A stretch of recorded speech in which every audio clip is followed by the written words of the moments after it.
Se lo comenté desde temprano, un peritaje de grafoscopía hecho por el Instituto Jalisciense de Ciencias Forenses concluyó que las amenazas escritas en los muros fuera del departamento de Luz Raquel Padilla fueron escritos por ella misma. Vamos a hablar sobre este caso con nuestro compañero Enrique Tucen de Imagen Guadalajara. ¿Cómo estás, querido Enrique? Me da gusto saludarte. ¿Cómo estás, querido Pascal?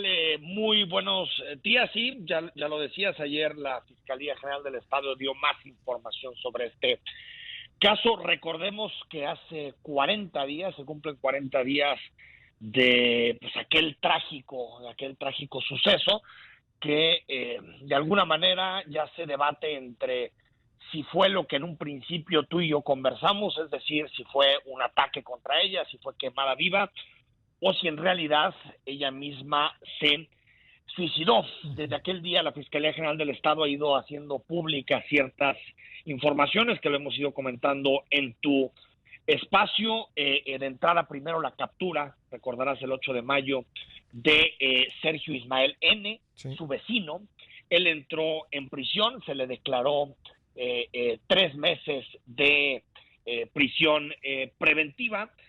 Tras eso, la Fiscalía General del Estado hizo públicos unos videos en donde aparece la propia Luz Raquel comprando encendedores, comprando alcohol, el mismo día de la tragedia. Ayer también quedó en libertad el principal sospechoso, que es el vecino Sergio Ismael N., y digamos que hasta ahí tenemos información porque la Fiscalía General del Estado en realidad no tiene todavía una hipótesis concluyente. Esto en adición, como lo sabes, Pascal, a que la Fiscalía General de la República también entrará a investigar el caso.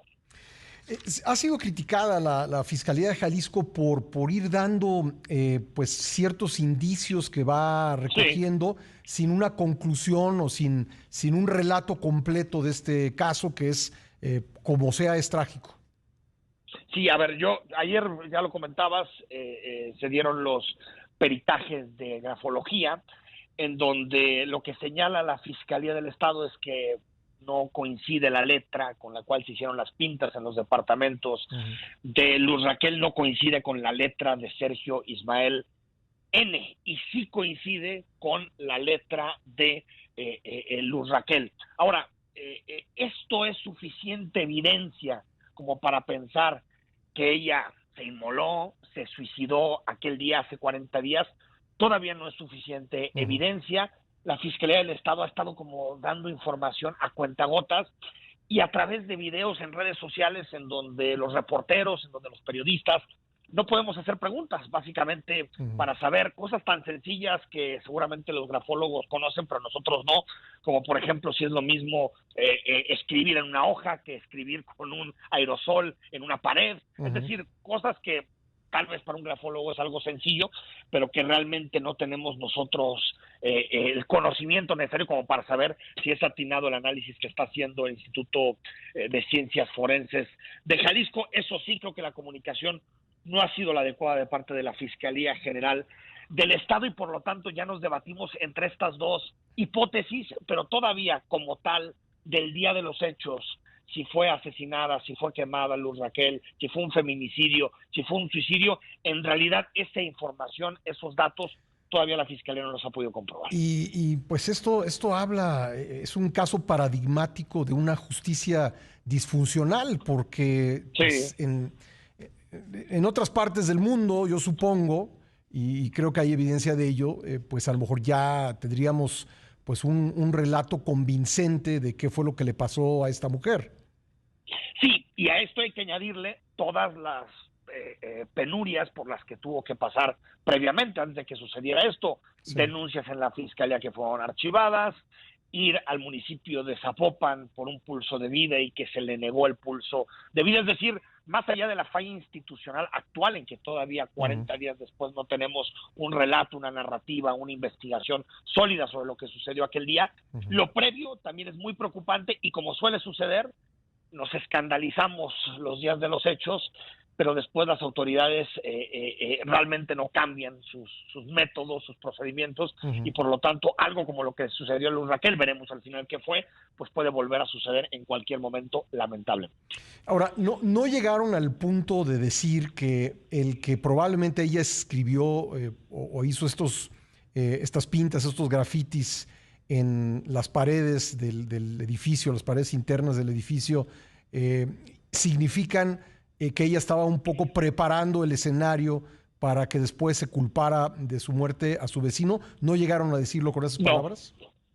No, eso no lo dice la fiscalía, aunque la construcción del caso, Pascal, parecería empezar a apuntar en esa vía. Recordemos que tenían problemas Luz Raquel y Sergio Ismael, tanto por la música, por las fiestas que hacía su vecino, como por la condición muy lamentable del hijo de Luz Raquel, que tiene una enfermedad que le provocaba muchísimas complicaciones, autismo, y él se quejaba, en muchas ocasiones tocaba fuertemente la puerta, generaba violencia psicológica contra Luz Raquel. Entonces, digamos que había un conflicto, eso sí está totalmente comprobado, había un conflicto vecinal entre ellos. Que no fue atendido por la autoridad, ¿no? Que no fue atendido, y lo que sí se sabe con pruebas y con evidencia gráfica es que más o menos el 6-7 de mayo, Luz Raquel movió las cámaras de su departamento. Eso lo pudimos ver, eso sí es evidencia que pudimos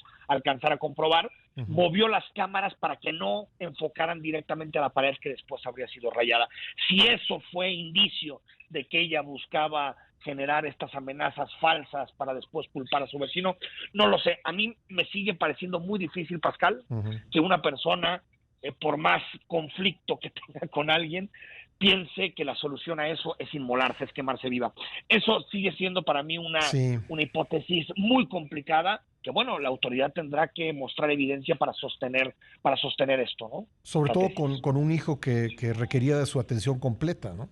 Exacto, ¿no? Que estaba vinculado mucho, de un entorno familiar bastante descompuesto. Entonces, bueno, estas son las partes. Creo que la Fiscalía haría mejor desde mi punto de vista, tanto la estatal como la General de la República, en armar el caso con toda la evidencia y después presentarlo ante los medios de comunicación, porque esta estrategia de goteo genera, desde mi punto de vista, también muchas dudas. Pues sí. Oye, por último, entonces Sergio N. ya quedó en libertad. Está libre. Sergio Ismael N. fue dejado en libertad ayer por la tarde. Bueno, pues vamos a seguir el caso y te agradezco muchísimo, Enrique.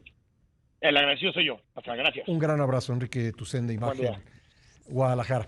Son las 9:00.